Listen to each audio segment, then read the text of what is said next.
Hello, everyone. Welcome to the Bowlers Union podcast. We've got a superb guest with us today, Nottinghamshire and England paceman, good friend of ours, former teammate Olly Stone. How you doing, Stoney? All right, thank you. Thanks for having us on. That's all right. So the intro went okay, didn't it? There, Barks was bagging me before the start, but Finally got one right. Makes a change, eh? We're not going to start now, are we? We're going to start already. are we going to have to subtitle all Stoney's everything he says here, so people can understand? The farmer voice is coming out. Well, you'd like to think there'll be a few out there that'll understand me then. Absolutely. Are you going to do your quick fire questions, Keith? I am going to, yes. Okay, Stoney, quick fire questions, just 5 of them. Seam or swing? Swing. Pace or bounce? Pace. Backhand, slow ball or knuckle ball? Knuckle. Nick off or bowled? Bowled. Bouncer or Yorker? Bouncer. Run us through those answers then, mate. So bit of swing. I feel like if you got swing along with your pace, that can offer quite a lot in terms of modes of dismissal. Bearing in mind, I think once you get that higher end pace, I feel like maybe the wobble becomes probably less effective, I would say. And if you've got swing, you can use it a bit more and try and use that skill to outweigh the opposition. The knuckleball, I feel it's very deceptive in terms of like the way it comes out. It still comes out seam up if you get it right, and you can get some late movement even with that knuckleball. Bowled, nothing better than the stumps going cartwheeling in my eyes. And then being a fast bowler, can't beat a good bouncer. You've obviously been on the receiving end of them, Barks. So yeah, love it. I feel like you can't beat a good bouncer to intimidate the batter. That's interesting you said that. I don't think I've actually ever been on the receiving end of any of your bouncers, mate. You're not really that express for me to worry about, if I'm being honest. Okay. But yeah, go on. Yeah, no, I'm just saying, kind of brush you off a few times, and not quick enough just to worry about your front shin getting blown off, is it? Or I mean, depends which umpire you're obviously got on your side.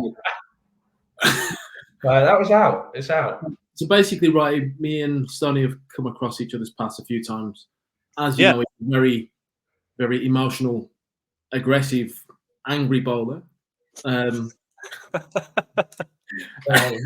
Even when he's in the happiest of moods, he gets that ball in his hand, it becomes a bit of a different animal.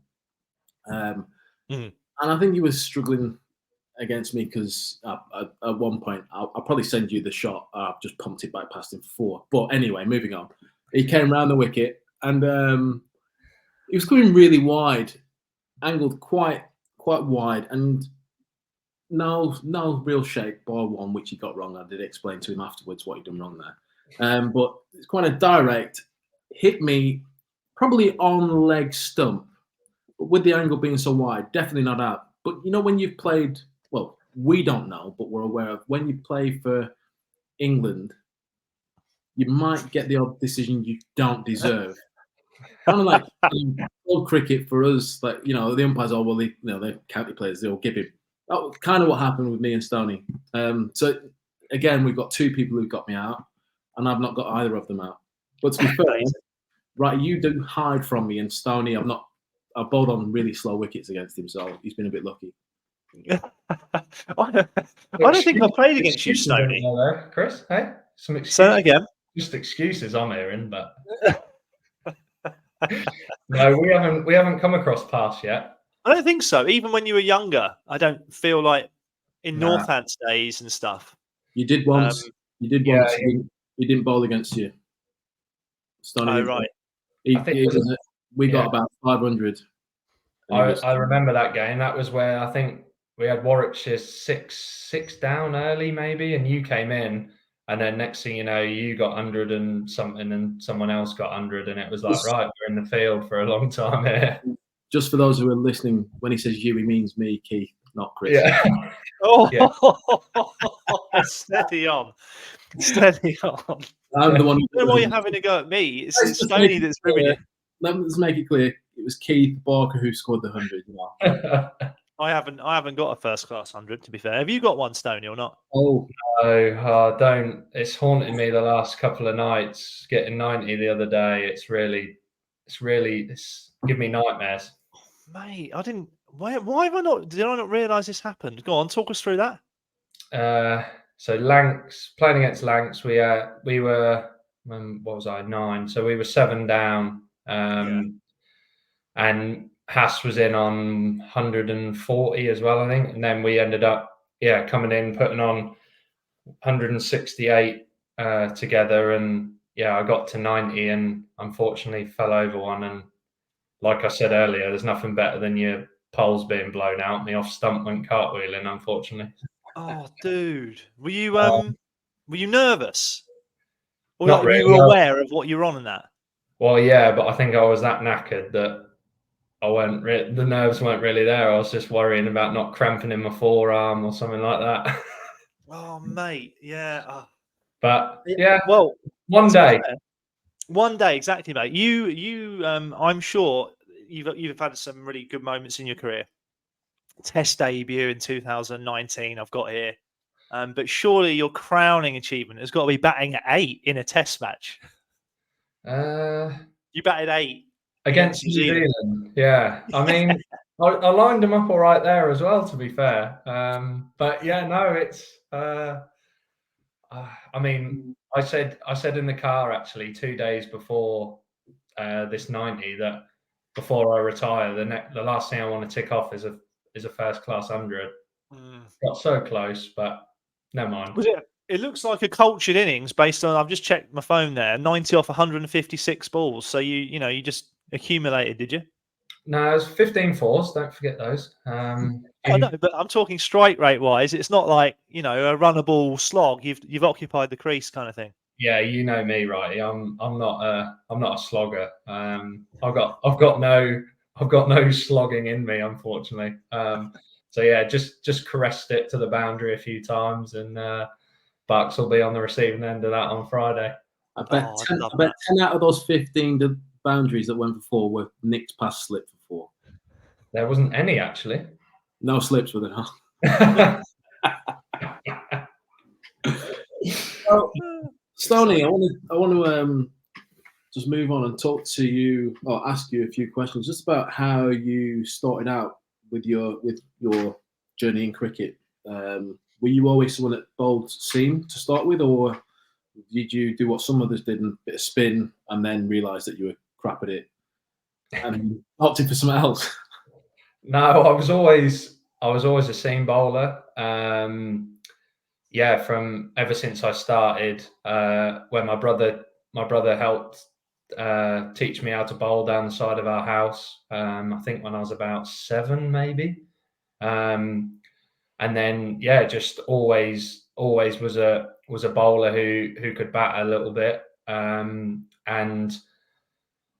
from speaking to a few people from when I was growing up, they always said I had a little bit of pace about me, but at the time I probably didn't. Obviously, I was young. I had no idea of what necessarily quick was, and it's probably just always been a seam bowler. I obviously messed around bowling spin and stuff, but I felt like I got to a point where at a young age that there was a coach called Steve Goldsmith who had played a bit of first class cricket for Kent and Derby, who said, I think you should stick at it. There's potentially something there. So that, I think that always maybe guided me along in terms of not trying something else along the way. And I always enjoyed bowling, which I guess helps as well. Have you always tried to bowl like as quick as you could? So I went through a phase probably when I was 12, 13 of probably being a little bit of a chubby fat kid who ended up getting a couple of like muscle injuries from probably being a little bit overweight, and then sort of went on a growth spurt and stretched out a bit. And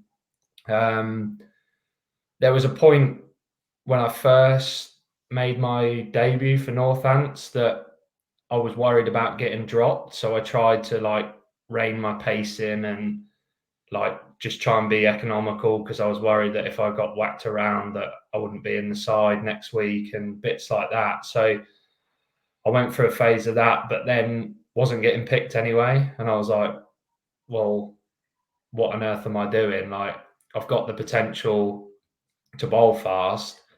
If I get better at it, rather than just trying to be safe and not bowl fast just because I'm worried about getting dropped, like, then that's going to help. That's going to help me.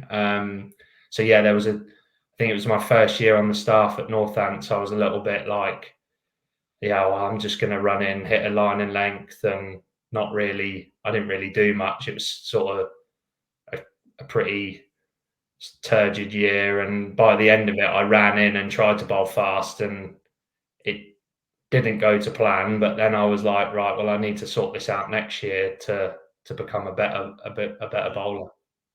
Fair play. Did you work that out yourself, or because you had some good senior pros in that Northampton scene, didn't you? People like midders. Would you play with midders? Yeah, so it was midders, like David Sales, people like that, who.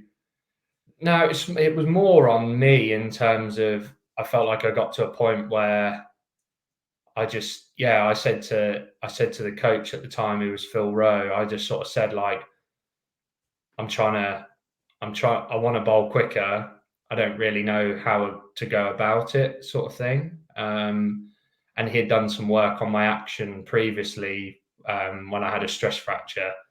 So he sort of understood me at the time, and we just sort of sat down and figured out like what potentially that would look like. Fair play. Just you mentioned stress fracture. How old were you when you had your first stressy? So I was 16. It was the winter of. It was my first proper winter of training a little bit with the pros at Northampton. I was on their academy, and they would, every so often, like when it was like summer holidays or whatever, they'd be like, "Oh, do you want to come up for a couple of days?"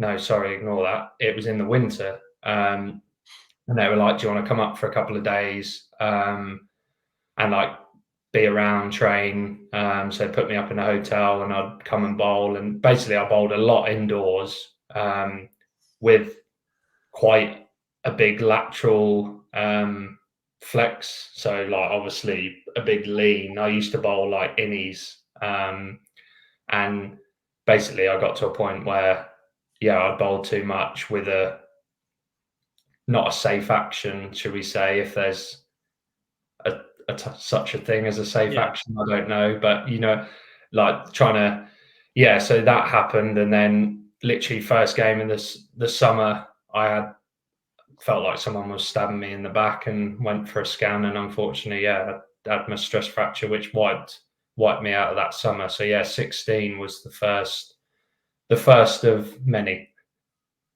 Bloody hell.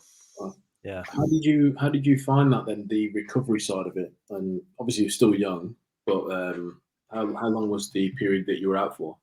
So I was literally out all summer. So the club season probably starts mid to late April now. And I played just because I wanted to play. I played as a batter for the last 2 games of the season in like September. I ended up sort of becoming the groundsman. I'd go down and help like sweep the pitch at half time and paint the lines and stuff, just because I wanted to be involved. As a 16-year-old lad being told you can't play cricket for the summer, it was quite a tough one to take. But then I was like, well, I just want to be around, so I'd just go and just get involved with anything, really. Did Northants help rehab you, or were you just, because obviously you're not a full-time pro at that point, are you? Yeah, so I got to a stage where because I was on their academy, they offered, and there was a partnership with the college that they had in Northampton, basically where you could go and do a college course, but come and train like 3 days a week. And it meant that obviously I could see the physio whenever I needed to for my rehab and stuff. So I took the decision to move there, basically for my backers, really, because I was like, if I don't get my back right, I'm not going to be able to play anyway. So I went and moved there and basically had like full-time physio really for the 6 months I needed to be sort of back in a position before I could bowl again. So you moved out of home at 16? Yeah. So That's a I big step. day before I was meant to leave, I went downstairs and told my mum I weren't going and broke into tears. I was like, I'm not going. I wasn't one growing up who enjoyed like being away from home, should I say. So it was, yeah. So mum was like, no, you go in, like you can go. And if you don't like it after a week, you can come home. And then I went, and first day I was fine and away I went. But it was the best thing I ever did. And I know if looking back now, if I hadn't have gone, I'd obviously kicked myself. So it was a tough decision at the time, but one that helped my cricket massively. So what were your digs like? It was basically like accommodation. Yeah, so they had like halls of residence, bit like you would at a university, but at the college. And it ranged from people who were there for sport, farming, like it was a college for everything. So it was a mixture of everything. It wasn't just a sports specific college. So yeah, it's just like basically like being at uni, but at 16, really. Well, obviously you made the right decision because you've had it's been a little bit stop-start for you over the years, but it's definitely the right decision you made, and you've had a good career to date so far. I think we played. My first game was when I scored some runs. That was 2014, I want to say. And there was a bit of a rumor of like this lad's got potential. When did you start to notice that there were some eyes on you? Because obviously you moved to Warwickshire a few years after that. But when did you realise that you're being talked about and stuff? I mean, it was maybe, I think it was 2015. I had, I think, quite a decent year from memory, and there was a Lions tour that winter, which I ended up not going on because the ECB at the time, they do like routine back scans to check all the fast bowlers, and it showed up a stress reaction, which I was non-symptomatic, but they decided that the best option was not to go on that tour and basically shut down for a bit. And it was probably then that I sort of realized maybe there was something more there. I'd always been like in and around like the England used to have like a pace bowling program that Wrighty, you'd be aware of that. What year did you run with me on that? I think that might have been 15 going into 16 after I had my stress response. I think that following winter. Right. And then, so I always sort of was there or thereabouts. I knew they sort of were looking, but until you put performances together, you're like that, like it's not going to happen if you don't perform. And then, then I did my knee in 16, which sort of then sort of put things on the back burner. And then, the summer of 18 was my first like proper year after that I felt like I performed when we went up into Division 1 when we won Division 2. That was probably then sort of that year that I felt like I properly found something. So you'd done your knee celebrating, haven't you? You took a wicket. Yeah. Just literally jumped up and landed badly. Yeah. So that was a bit of time out as well, wasn't it? I wanted to ask you, moving on from that a little bit, is obviously it was a big step up for you going from playing county cricket to the England stuff and being in that bowling group. But obviously your biggest leap was moving from Northampton to myself, Chris, Ricky Clark, Chris Wilkes, and Boy Rankin. How did you find moving into that changing room and leveling up, I'd say, without sounding arrogant, but like as in from bowling group perspective, where it's a next division up and maybe slightly more skilled bowling attack?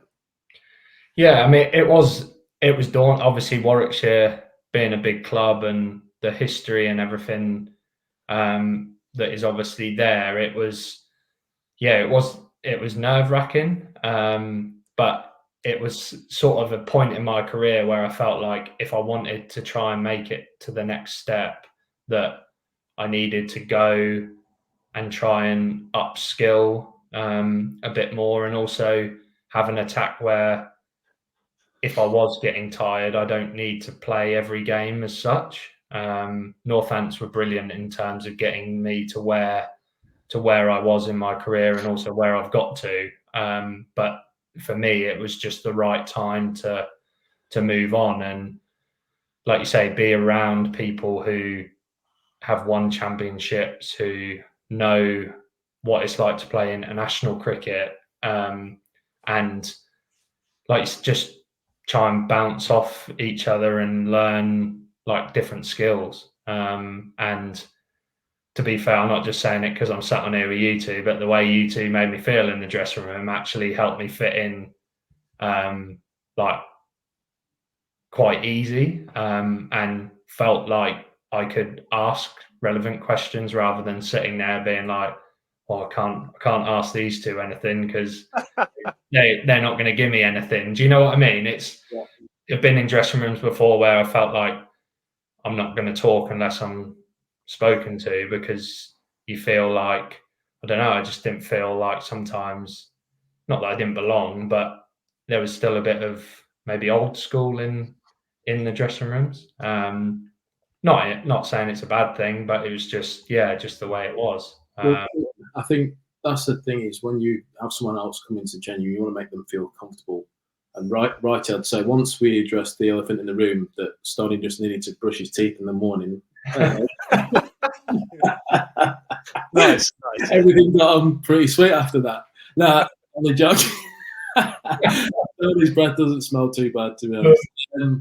But no, yeah, I know what you mean. It can be quite daunting. I remember when I signed for Warwickshire, new attack, well, just being back in the game, but new bowlers kind of trying to figure out where you fit in. It can be quite weird if you're not welcomed the right way. But yeah, I think it was a great addition to have you join our attack, because you offered obviously another yard of pace, and you ticked another box for something that we probably could have needed, well, probably did need, and we could rotate well as well. Well, didn't you got 8 for 80, didn't you, or something against Sussex in one of your on my debut? Yeah, something like that. I was on for 10 until Keith decided to spoil it and get Olly Robinson out. But I mean, that'll help you settle into any dressing room, won't it? A little 8 for 80. Yeah, I was very fortunate with that. I do remember it's just one of them that I felt, it was weird. It felt like one of those days where near enough every ball you bowled, I felt like I was in the game, which obviously doesn't happen every time, as we know. Unfortunately not. Yeah. What I will say with that, which I've got to give you credit for, is you'd signed for us and you were injured, weren't you? You were still coming back from your knee injury, weren't you? Yeah. So actually, that's even like a bigger thing for me, is it shows the character you had there, because it's not as if you've been playing. You've had, what was it, like 9 months, something like that? Well, in the end, I was out for 13. Yeah. Wow. Yeah. And yeah, first game back, and you pretty much ran through, and just, I remember there was people didn't want to be facing that. I'll be honest with you. You could see it a mile off. But that set the tone, I think, was, and yeah, it was proper bowling, to be fair. There was no one wanting to face you. I remember, I think you got Luke Wells out. Did you nick him off? Or did you bounce him? Or was that was Luke Wright? Yes. Yeah. Yeah. It was it reminded me of young Chris Wright when he first came on the scene, before he pulled the ladder up. Amazing. I'll let you have a few digs, Keith. That's fair enough.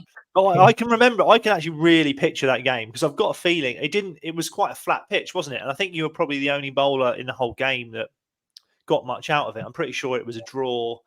There was a bit of weather around as well. But yeah, I remember.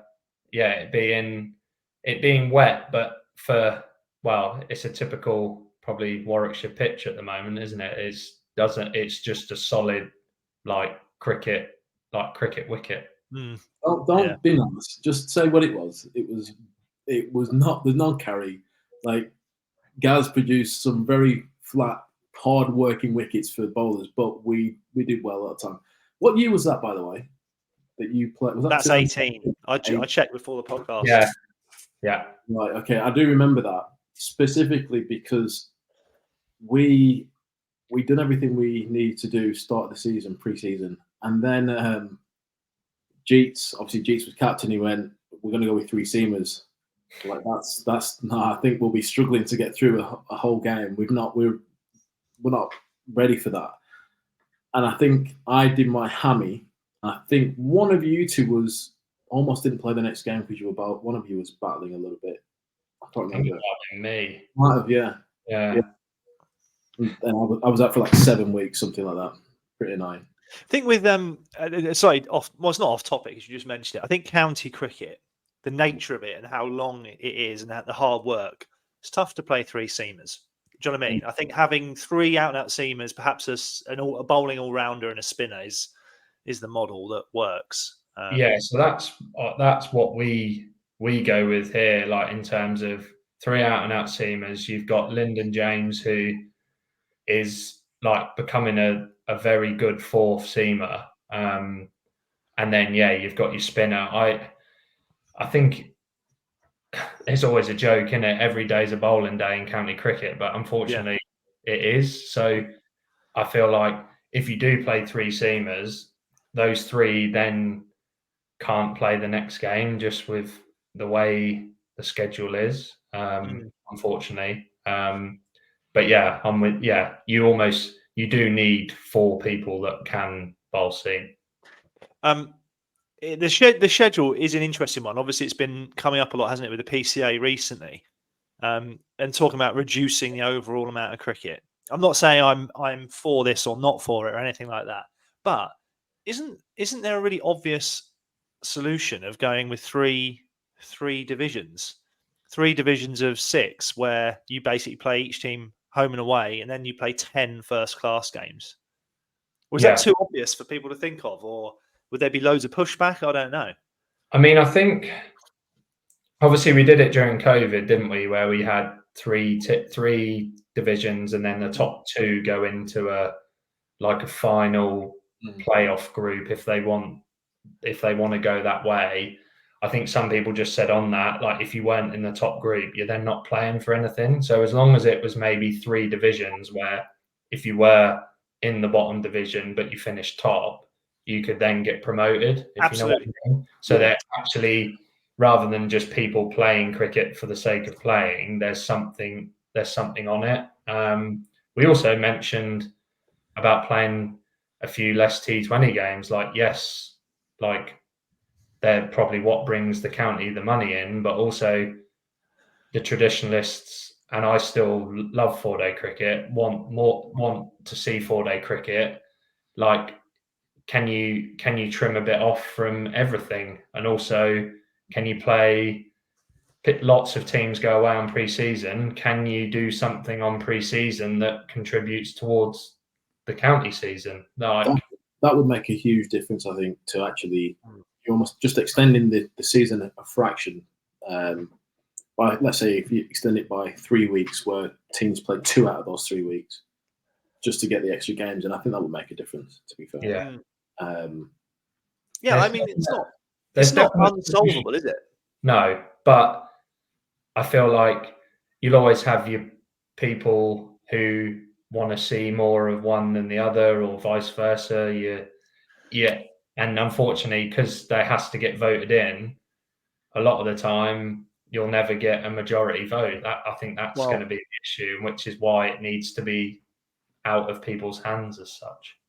Well, if you try and please everyone, often you end up pleasing no one. You know what I mean? It's kind of true, isn't it? Like you can't do it.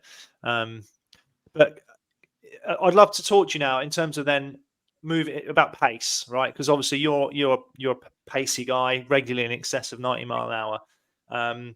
So do you feel like you can do that in the current schedule, or do you operate down a gear and then crank it up when you need to, or are you all in all the time? Like, what's your kind of style? No, And has it changed? You know, I used to be, which maybe is the reason I've picked up my injuries in the past. I used to be very much 0 or 100. I do get a bit of white line fever at times, and like when you're in the battle, it's very hard to tell yourself to just ease off, or and I don't think the schedule allows for people to be able to bowl regularly at high 80s for a long period of time. We finished a game yesterday and I bowled 38 in the game, and then we go again Friday.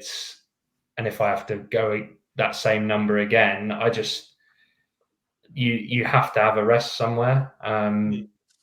And so I have tried to learn a bit more on my craft. I've always had my pace, but maybe my skill hasn't always been where it needed to be. And so trying to work on that alongside being able to sort of cruise and not have to bust a gut, as I would say, every time, can allow you to not pick and choose is probably the wrong word, but notice a situation where actually I might need to turn it up here to get a bit more, whether that's the ball's gone a bit softer, the pitch has gone a bit flatter. You need a little bit more than you would maybe with a new ball on a bit of a greener deck, for instance. So yeah, I've tried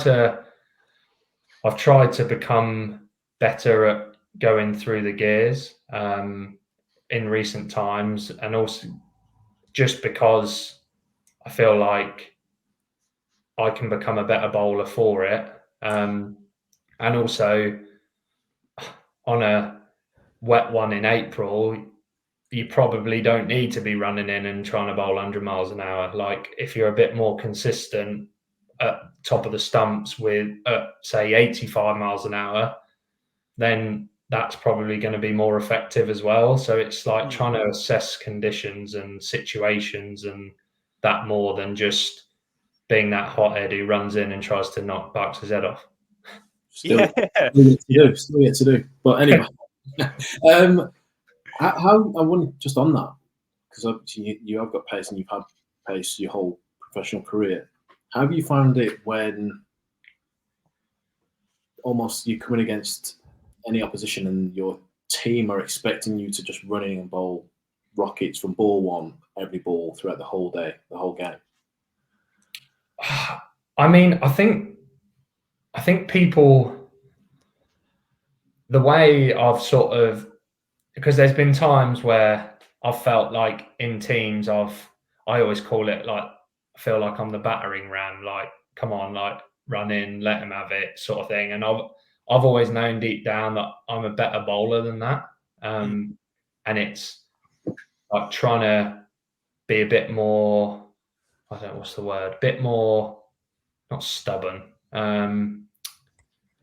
just a bit more honest in terms of the way I feel, and just airing my thoughts and saying, actually, come on, I'm better than this. And the fact, I think if you take wickets or show your skill away from doing that role, people are happy because it's not for a lack of, they know it's not that I'm not trying. It's more like actually he knows now the situations and when maybe we need to attack, or like actually we can just sit in here and not have to go balls out. And also I found one thing that I found in the last sort of year and a half is to bowl quick, you actually need to like sometimes dial it down.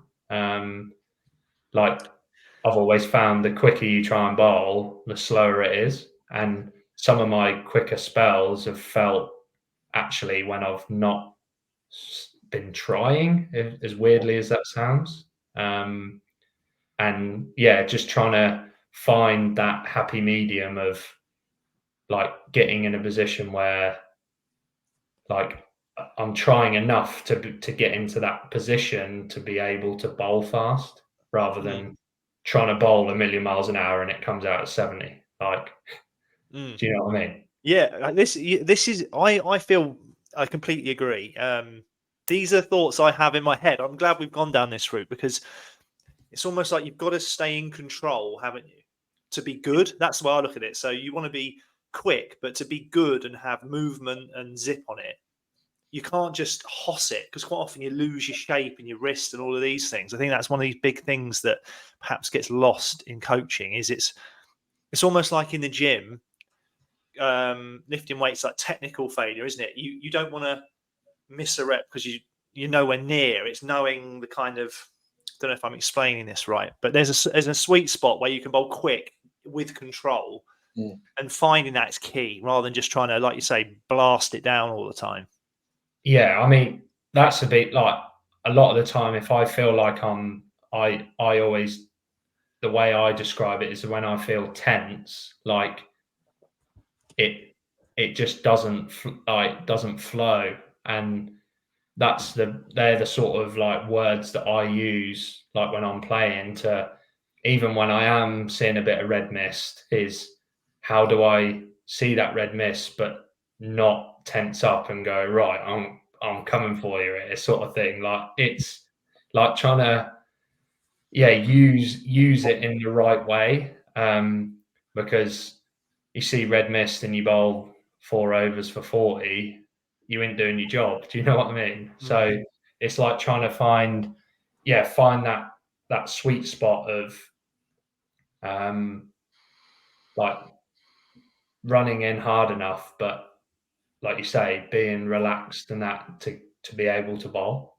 Not too emotional, almost kind of like yeah. I did play a game against Stoney where he was running out of puff. He bowled for quite a while. He steamed in early on, took loads of wickets, to him, and just as he was running out of puff, he's getting tired. One bounced him a bit more, hit the glove, and trickled through to the keeper. Red mist descended over the whole ground from start. It was ridiculous. I then clipped him for a single a few balls later, and as he's walking back, I just dropped the shoulder on him.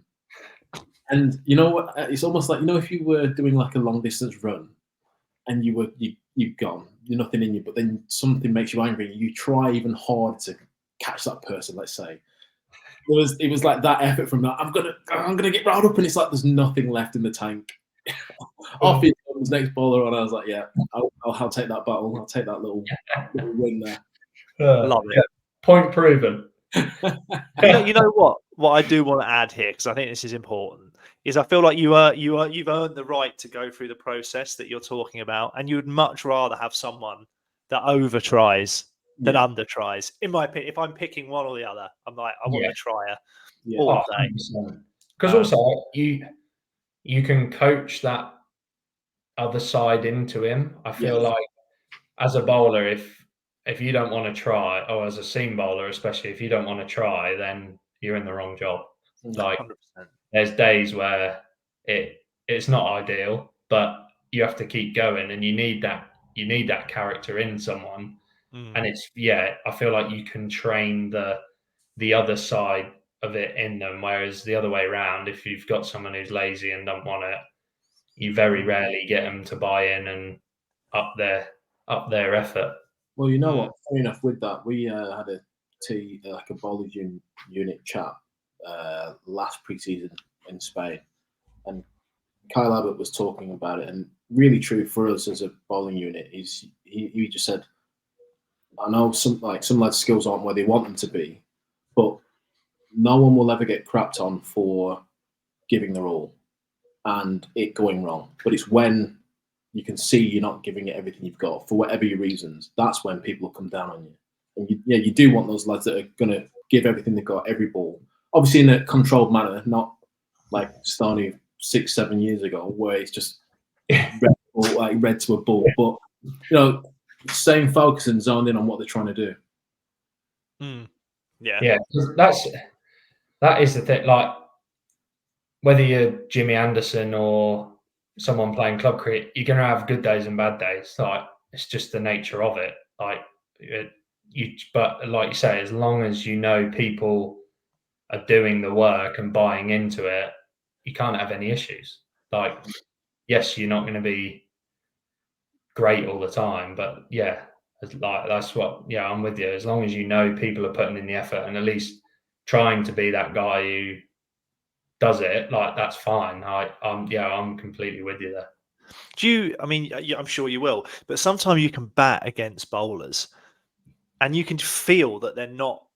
Do you know what I mean? Or sorry, a better way to describe it, you can actually feel how hard they're trying, and you can, even you're like, oh, you can feel it on the bat and their body language, can't you, and stuff. Yeah. And it's obviously the opposite. You can feel when someone kind of isn't. It's so much more comfortable. Yeah, and also, you're like, oh right, you feel like I'm in it. Like, you just sort of not milk it, but you're a bit like, oh, this is.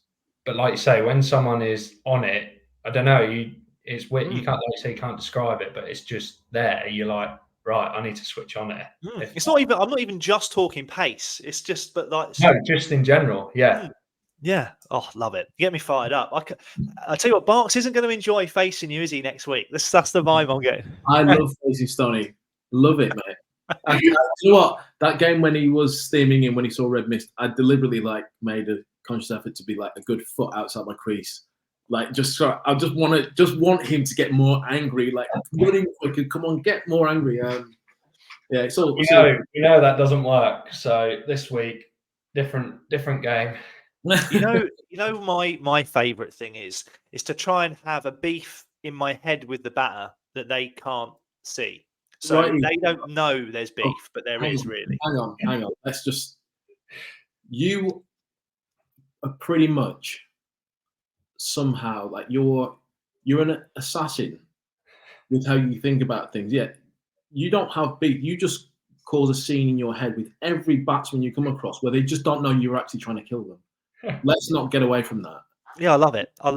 That's how you go about things. So there's no secret beef. You just create a scenario, and you hate anything that could. I remember, what was it, pre-season Barbados when?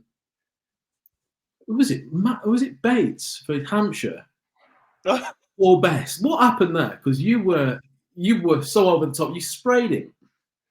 He's like, oh, thanks, Bestie. He said thanks to Paul Best over something, and you let him have it for no reason. Oh, I'm looking after my teammates there. I think he got Bestie out, and Chris, it was a friendly. It was a pre-season friendly. No, you know what? There's no friendlies. If ever there's a batter in there, it's not friendly. That's the way I genuinely. Maybe it's a bit different now. I stand by that though.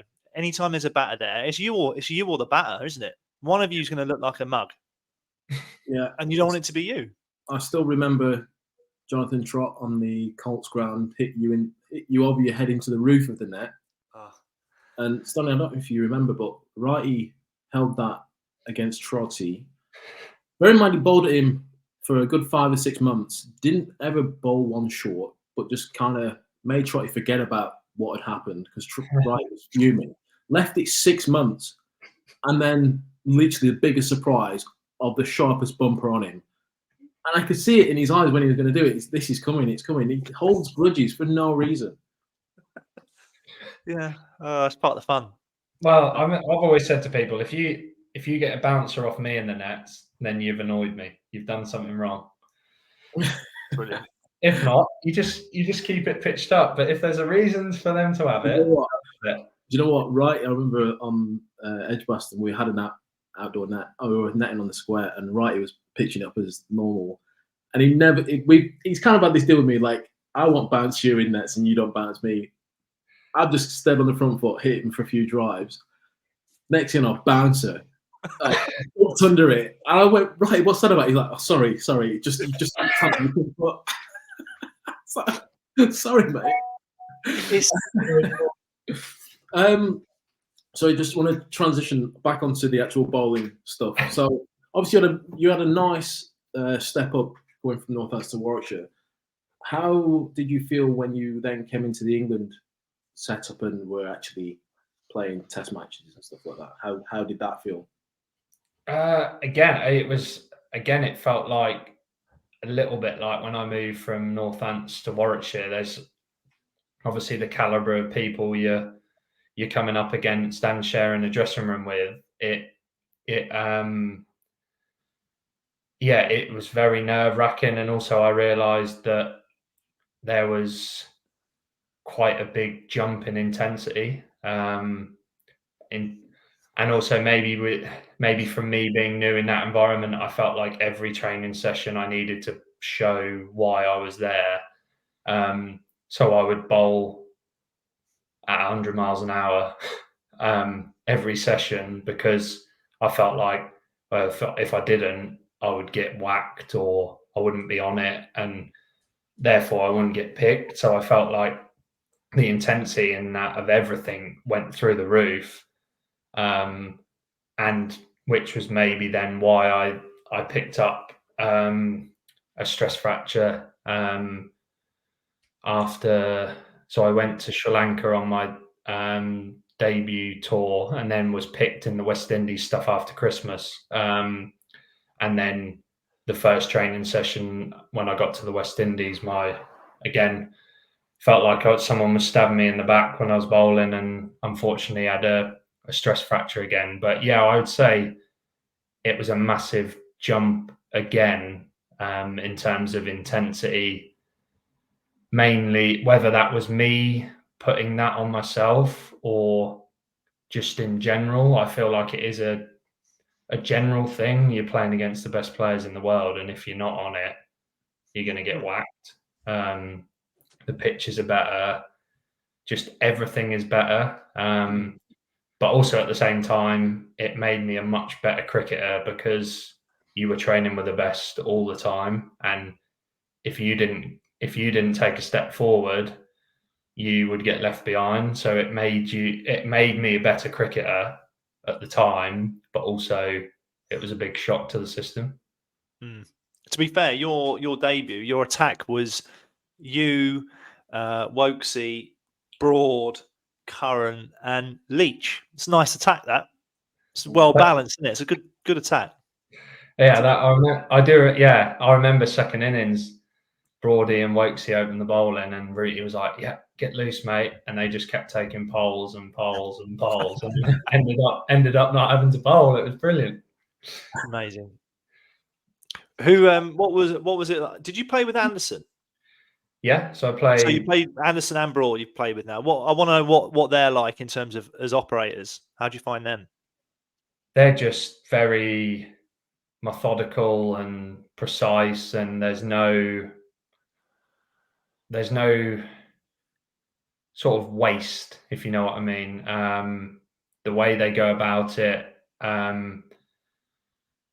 Broady has his set routines pre-mat. Well, they both do. They have their set routines. Broady was very, very much into like visualization and bits like that. And Jimmy was very much more like just not doing loads and just being fresh and like ready.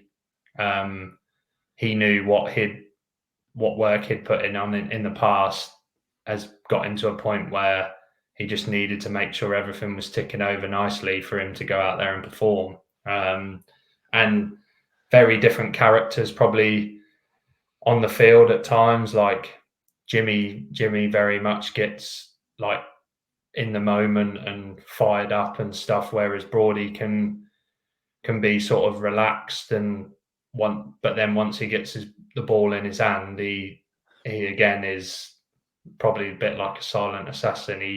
He knows how to set people up, which balls are most effective, and stuff like that. But also on that, they were brilliant in terms of around training, talking through like different grips, the way different balls behave, like on different surfaces. And obviously there was a tour in New Zealand where one of the games was a day-nighter, so it was the pink kookaburra, and how if you canted the seam more, it seemed to get it to swing more for some reason. Like just little things that I would never have a clue on. So they were very good at trying to make you better, as well as just like being in the same team. That's nice to hear, to be fair. And just because I've got one or two teammates at Hampshire who are massive Chris Welks fans. How do you find Welksy? What was he like? He's just a legend, isn't he? I feel like if you speak to anyone around the county circuit, no one will have a bad word to say about him. He's just humble and just a good guy, but works very hard at his game. I think he obviously got told when he first went into the England side he needed to put on an extra yard and bits like that, and to go away and work on stuff. And I feel like he's just got to a point now where, yeah, he just knows his game and is just a legend with it. I mean, yeah, he's always someone that if I'm probably struggling a little bit or with certain things, I know I can go to him and have an open conversation and see if there's anything that he knows like that can help me. I'm sure we're hoping to get Welksy on at some point. Need to speak to him. I mean, I'm not too sure. I did ask him for about a few years ago. I'm still waiting for it, Welksy, if you do end up hearing any of this. But it'd be good to get him on and basically chat about one of the best bowlers that England have seen as well. Yeah, so how are you finding where you're at now with your bowling in your career at the moment, mate?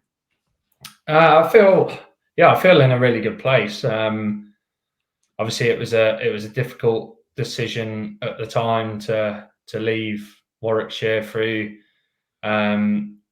various reasons. But I feel like it's given me a new lease of life as such, and a new environment always gives you a new challenge, and you want to go in there and show people why you should be involved. And been very fortunate with the way the lads have been, and also the coaches. Obviously having Kevin Shine there, who Wrighty had come across as well. Like he's been massive recently in terms of what we spoke about earlier, in terms of just making bowling easier, and trying not to feel like I'm having to grunt every ball, and just work on a few subtle things that actually give you a little bit extra. So and then Pete Moore's, having him as head coach, he's been outstanding as well. Just obviously someone who's been all around the world, coached England, seen so many different environments. He's been brilliant, and I've just loved the way he goes about just the stuff in the dressing room as well. So it's been a very good move and an injection of energy into me that maybe at the time I didn't think I needed, but looking back now, it's been a positive one. That's why Wrighty's moved clubs so many times, just gives himself an extra lease of life every time he moves. You've done me there. I don't know what to say. Hey, sometimes, Righty, when a club doesn't want you, you have to move on, don't you? Well, yeah. You know, you have all three of us been there. Yeah. You've got to value yourself at a certain level, and if the club doesn't, then that's the sign, isn't it? Cool. Very, very businesslike of me to say that, but it's kind of the truth, isn't it? You know what you can do, and I'll say a figure, but yeah, you don't want to sort of muck around. For sure. It's sport end of the day, isn't it? It's a business. Correct. Well, you've got a bit harder than I was going to go hard with there. I'm a bit more emotional about it than that. Like, I've loved every club I've played for. Like, genuinely, like, you know what I mean. But equally, you do get to a point sometimes where it's like, yeah, okay, we're obviously not in the same place. You know what I mean? Yeah, I mean, yeah, I'm not saying that they were the right decisions made by the club, but once they get a thought in the mind and they stick with that decision, it's kind of then there's no. Oh, you mean from the club's perspective? I thought you meant from your perspective. No, the club's no. Yeah, no, totally.